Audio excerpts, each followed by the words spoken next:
In just a moment, X-1. But first...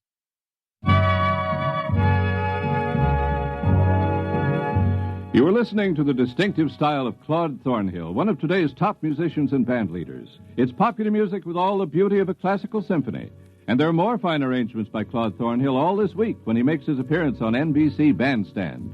In addition, you're treated to the inimitable beat and rhythm of master jazzman Lionel Hampton. Join MCs Bert Parks and Dick Hames all this week on NBC Bandstand. And now stay tuned for X-1 on NBC. Countdown for blast off. X-5, 4, 3, 2, X-1, fire.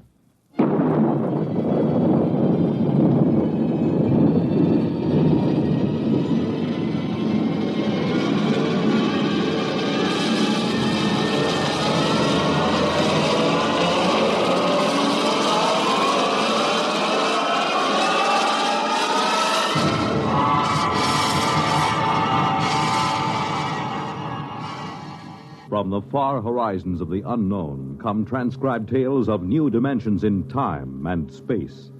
These are stories of the future, adventures in which you'll live in a million, could be years, on 1,000 maybe worlds. The National Broadcasting Company, in cooperation with Galaxy Science Fiction Magazine, presents X-1.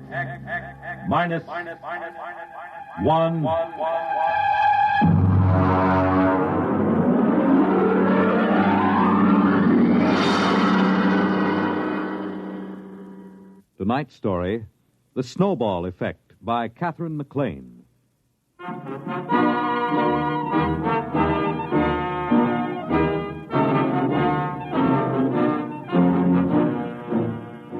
I took over the university at a time of crisis. For one thing, we had been placed on probation by the conference for overpaying football players by 100%, and one half of the varsity was penalized a year's eligibility. On top of that, I was called in by Mr. Harvey J. Grover of the Board of Trustees. We had lunch at 21 on his expense account, and after the Napoleon brandy, he lowered the boom. Dr. Holloway, the university is in crisis. I know, Mr. Grover, I know, but I'm assured that our scouts have turned up several likely zinc miners in Colorado. You can assure the board that we'll have a line to reckon with next season. I'm not talking about football. There are other things at the university, I'm told. Well, of course. Holloway, as president of the university, you've taken on a grave responsibility. I know. I don't mind telling you the board has been gravely concerned. The number one problem facing us is academic freedom. It is? You're darn tooting. We want every academic department free from debt, running in the black. Is that clear? Academic freedom, huh? I see. Any faculty that can't support itself by grants, bequests, corporation or government contracts is out. All of them? Down to the last assistant instructor. Look, Holloway, I'll put this to you straight. Most of the board was against hiring you. They had a bright young plant manager from General Products they said could show a profit from a candy store in the Mojave Desert. But I stood up for you. Why, thank you, sir. I told them the president of the university has got to be at least a high school graduate or it doesn't look good. You know, you did graduate from high school, didn't you? Oh, yes. And college, too. I got my master's at Harvard and my doctorate at... Never mind. Let's not go too far. Have you got this straight now? Oh, yes. I've got to make a profit on the candy store. I mean, the university. That's right. Oh, and Holloway... Yes? How many zinc miners did you say we dug up?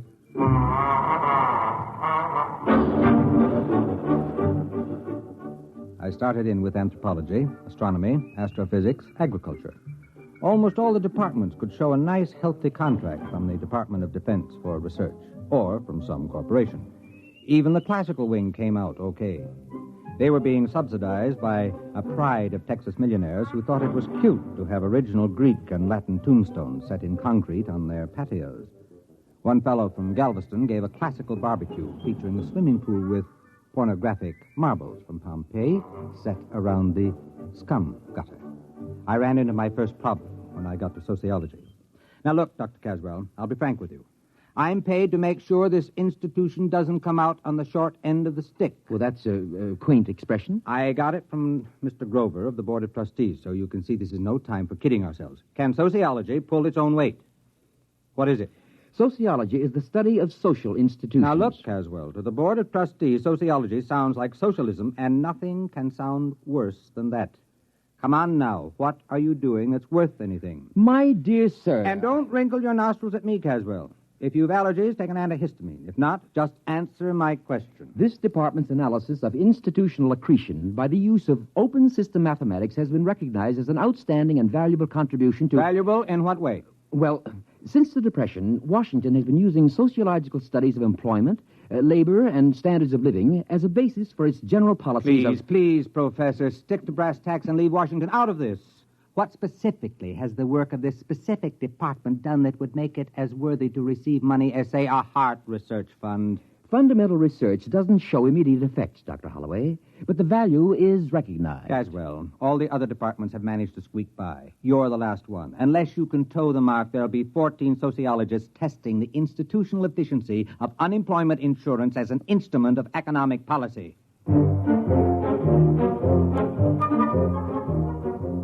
Caswell knew I had him. Unless he could show me how his department could scratch a buck together, I'd have to expunge his name from the catalog and have him drummed out of the faculty club.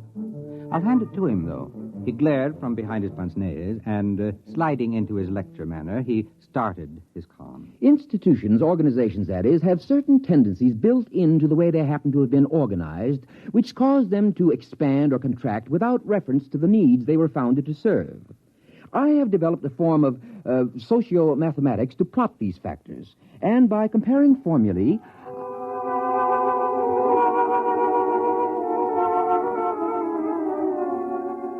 Is it all perfectly clear to you? Well, it wasn't to me either. I grasped the idea that he could tell whether an organization would get bigger or smaller and why. And so I asked him for proof. Well, I could give you a demonstration. How quickly? 6 months. All right, let's see. We've got a basketball team averaging 7 feet. That ought to keep the board busy till spring. And after that, that bonus pitcher we stole from the Milwaukee Braves. All right, Caswell, you've got 6 months.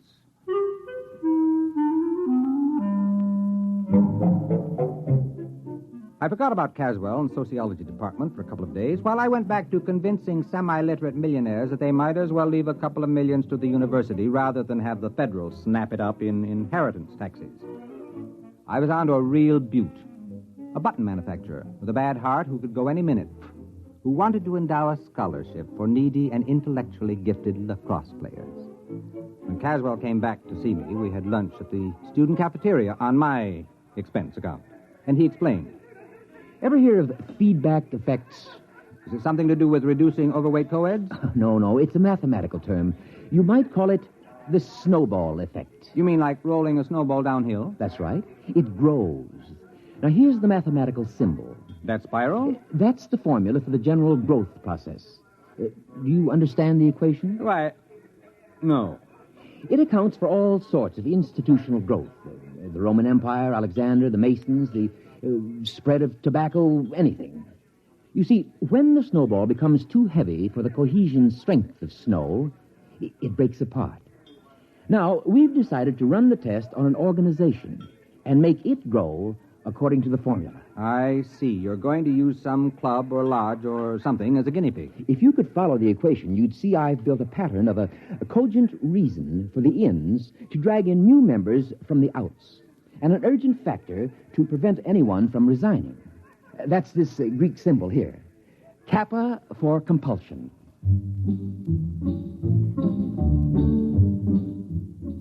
I suggested a few changes in the organization plan, and we finally worked out a setup that was nice and simple.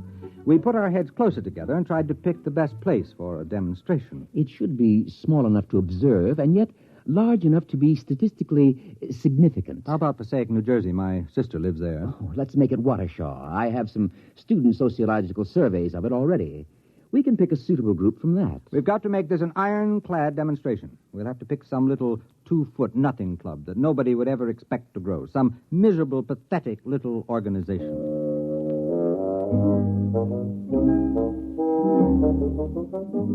We found the perfect test guinea pig, the Watershaw Wednesday night sewing circle.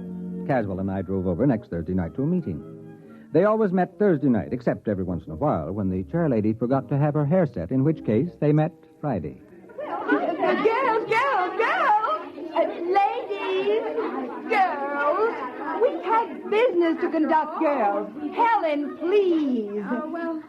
The regular meeting is now called to order. Bernice? Just a minute, dear. Will the secretary... Bernice? You're out of order, dear. It's not a regular meeting. But of course it is. It's Thursday, isn't it? I distinctly remember when we had that special meeting on Tuesday for Toby's baby shower. We adjourned sine die when she started to have pain. Oh, my goodness, it was false labor. That certainly doesn't count. But this meeting is just a continuation of the other one. Oh. How do you feel, Toby? Fine. A little out of breath. Did you try a little dry toast just before climbing the stairs? But, Bernice... My doctor said to breathe deeply through my nose and to have Henry tie my shoes for me. Well, I'd like to see Alfred tie anything for me. It's 3 years since I dared get a dress that zipped up the back. Madam Chairman, I rise to a point of order. Well, my goodness, Helen, you don't have to be a martyr about it.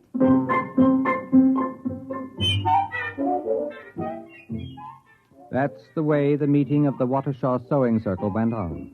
After a prolonged parliamentary battle, the point was finally carried that this was the tail end of a previously adjourned special meeting. At this point, the secretary, who had shorthand training, read the minutes. It was moved by Harriet that a vote of confidence be registered in the administration of the club's business by Bernice. The motion was seconded by Elsie, who said she thought it was only fair because Bernice didn't even have an unlimited phone. And look at all the calls she had to make on club business. The motion was amended by Joan to include Bernice Calloway as well as Bernice Hackett, because with 2 Bernices, the whole thing would be confusing, and it didn't seem fair to discriminate between Bernices, because Bernice Calloway didn't have an unlimited phone either. And besides, her phone was way upstairs in the bedroom without even a kitchen extension. The motion was defeated because of the lack of a quorum.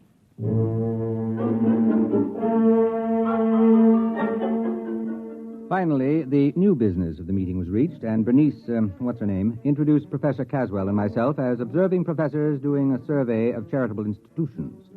After the business meeting, brownies, sponge cake, and apricot peekaboo cookies were served with coffee. Caswell and I drew the unlimited Bernice aside.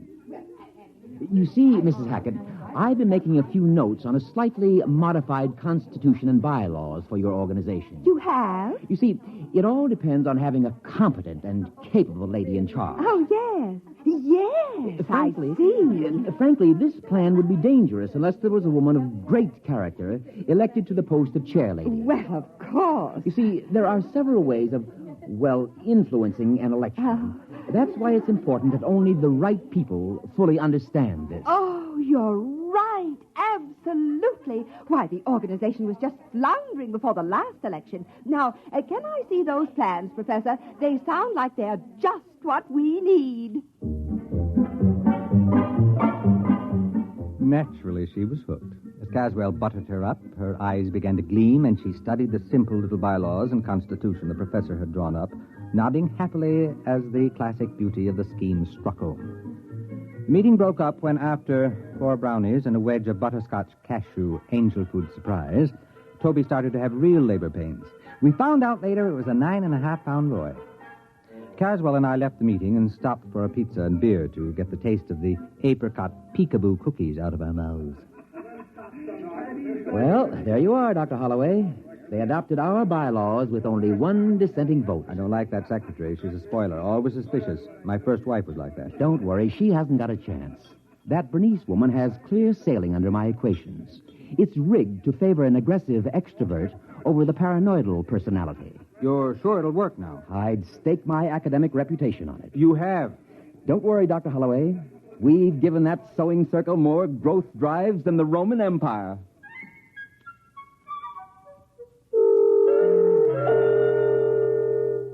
We let the whole thing gel for a while. About 4 months later, I shook loose from my schedule and dropped over to see Caswell. He looked up from a student paper on the correlation of Bermuda shorts seen at Madison Avenue and 46th Street to the swing towards Democratic candidates in the Corn Belt. Good morning, Dr. Holloway. Good morning. Caswell, I just wanted you to know we hadn't forgotten you. Now, about that sewing club business, I'm beginning to feel the suspense. Could I get an advance report on how it's coming? Well, I haven't been following it that closely. We're supposed to let it run the full 6 months and then check. But I'm curious. Could I get in touch with that woman? What's her name? Bernice something? Hackett. Bernice Hackett. Would it change the results if we checked it now? Not in the slightest. If you want to graph the membership rise, it should be going up in a long curve. probably doubling ever so often. Well, if it's not rising, you're fired, you know. If it's not rising, you won't have to fire me. I'll burn my books and shoot myself. I went back to my office and put in a call to Watershaw. Mrs. Hackett wasn't in. The maid informed me she was at the meeting. That sounded better. If the sewing circle was meeting on a Saturday, then maybe Caswell had a chance. But she wasn't going to a sewing circle meeting. There was another organization, the Civic Welfare League. I hung up the phone and thought about poor Caswell. If the sewing circle had really gone up the flue, he was on his way up with it. I decided to go over to Watershaw and check to give the poor old goat the benefit of the doubt. The meeting of the Welfare League was in the Knights of Columbus building, a tremendous pile used for dozens of club meetings at a time. There was some kind of political rally going on in the main hall. Streets were jammed, and I figured I was going to have a tough time finding the little back room where the Civic Welfare League was meeting. I figured they must be in a pretty bad way trying to hold a meeting in competition with a brawl like the one in the main room. Right this way, look, sir. Miss, I'm looking for a small meeting. Well, It's here you the, are. Membership application, song sheet, bylaws, and pledge. No, you don't understand. I don't Well, want that's to. all right. You can keep it. It's a new membership kit. Everyone's supposed to have it. We've just printed up 6,000 copies to make sure there'll be enough for this meeting. No, you don't understand, Miss. I'm looking for the meeting of the Civic Welfare League. Well, this is it. No, I mean the one with Mrs. Hackett. Bernice Hackett. Do you know her? Well, there she is up on the speaker's platform. And now, after the ushers have passed among you with membership blanks, it is time to rededicate ourselves to the principles we stand for. With a bright and glowing future, the best people in the best planned town in the country, the jewel of the United States. All we need is more members. Now get out there and recruit! Recruit! Recruit!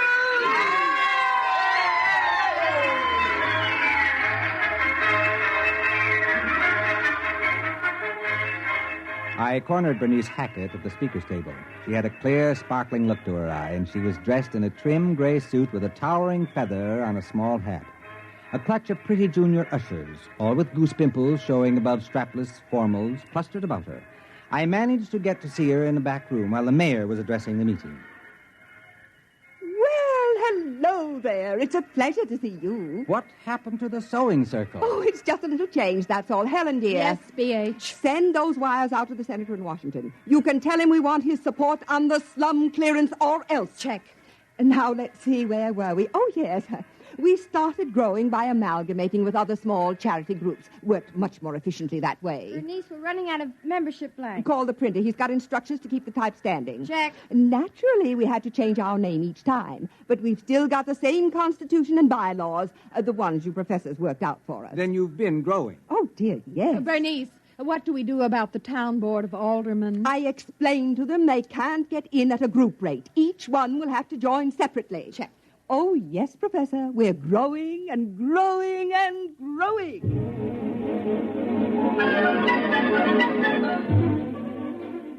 I kept close watch on the sewing at the Civic Welfare League for the rest of the month. Evidently, they'd swallowed up the real estate organization because they came out with a plan to attract new industries to town, and there was a gimmick splitting up the profits among club members only. It was the same provision Caswell built in to split up profits from dues and fines, but now it was operating in the 100,000s. I graphed the rise in membership, and it went up like the first rise in a roller coaster. I went over to Caswell's office to tell him the good news. Naturally, I knew the equations would work. Well, don't be so calm about it. With a demonstration like this, I can get all kinds of grants and funds for the sociology department. You'll think it's snowing money. Well, naturally, I expected this. I haven't been following the test at all, but I was quite confident. I don't mind admitting I wasn't. Well, that organization sure blew up. Now, let's see the formula for stopping it. Oh, I didn't complicate the organization with negatives. I wanted it to grow. It falls apart naturally when it stops growing for more than 2 months. You remember we built into it the idea that the members know what happens if the membership stops growing. Why, if I tried to stop it now, they'd cut my throat. Yeah, they sure were enthusiastic at that meeting. No, we'll just let it play out to the end of its tether and die of old age. And when will that be? Well, it can't grow past the female population of the town. There are only so many women in Watershaw, and some of them don't like sewing. Sewing? Caswell! What's the matter? Are you sick? You haven't been following the experiment? Why, no, I told you I haven't even thought about it since we started. Well, they wanted to expand, and they weren't going to let sewing stand in their way. They went from general charity to social welfare schemes to something that's pretty close to an incorporated government. They're now filing an application to change their name to the Civic Property Pool and Social Dividend Membership Combine. Well, very interesting. I hadn't thought of that. Fascinating. Dr. Caswell, tell me, where does the formula say it will stop? Oh, I shouldn't worry. It stops when you run out of people to join it. After all, there are only so many people in Waukesha. It's a pretty small town. Yes, it is. Doctor, they've opened a branch office in New York.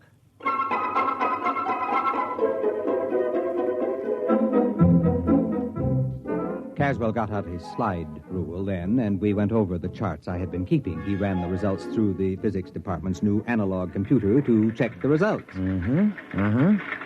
Yes, it checks. Well, now, allowing a certain lag of contagion from one nation to another, language and cultural barriers, it will reach total world population in 12 years. About 1 week after that, various isolated pockets, Australian Bushmen, Tibetans, African Pygmies, will all be members. You mean only 12 years? Give or take a week, 12 years. The whole world? Well, there is something to be said for a worldwide government. Many people are definitely in favor of it. But under Bernice Hackett, the whole world? You asked me for a demonstration. The equation works. But what happens when the whole world is organized and there are no new members? Well, 2 months after the organization stops growing, it collapses. It's built in the formula. Yes, but what happens then? Oh. Well, I haven't the faintest idea. I haven't carried the equations that far. Look, Caswell, whatever happens, I don't want anyone to ever pin this on me. From now on, if anyone asks me, I never heard of Waukesha. Well, that was 12 years ago. I think Caswell and I are about the only men on Earth who don't hold membership cards in the United Terrestrial Civic Welfare and International Property Pool. Bernice Hackett, Global Administrator. It's a race against time now. There hasn't been a new member in a week and a half, and Bernice is anxiously awaiting news from the first Mars Expeditionary Fleet. And as she says, if only they find life there. We need new members, desperately. You have just heard X-1, presented by the National Broadcasting Company in cooperation with Galaxy Science Fiction Magazine, which this month features The Stars, My Destination, the first installment of a 4-part serial by Alfred Bester, a brilliant novel on teleportation in the world of the future. Galaxy Magazine, on your newsstand today. Tonight, by transcription, X-1 has brought you The Snowball Effect, a story from the pages of Galaxy written by Catherine McLean and adapted for radio by Ernest Kenoy. Featured in the cast were Ted Osborne, Wendell Holmes, Warren Parker, Audrey Blum, Mary Patton, Patsy O'Shea, and Peggy Allenby. Your announcer, Fred Collins. X-1 was directed by Daniel Sutter and is an NBC Radio Network production.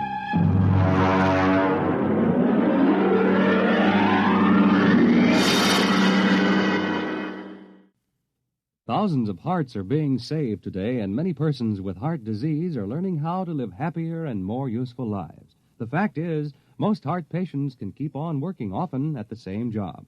This progress is the result of intensive medical research which you support when you give to the Heart Fund.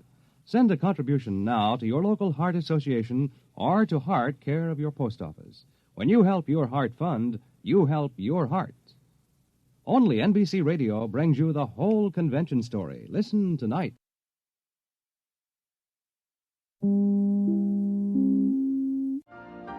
You've been listening to the OTR Gold Network. Find more classic radio at otrgold.com.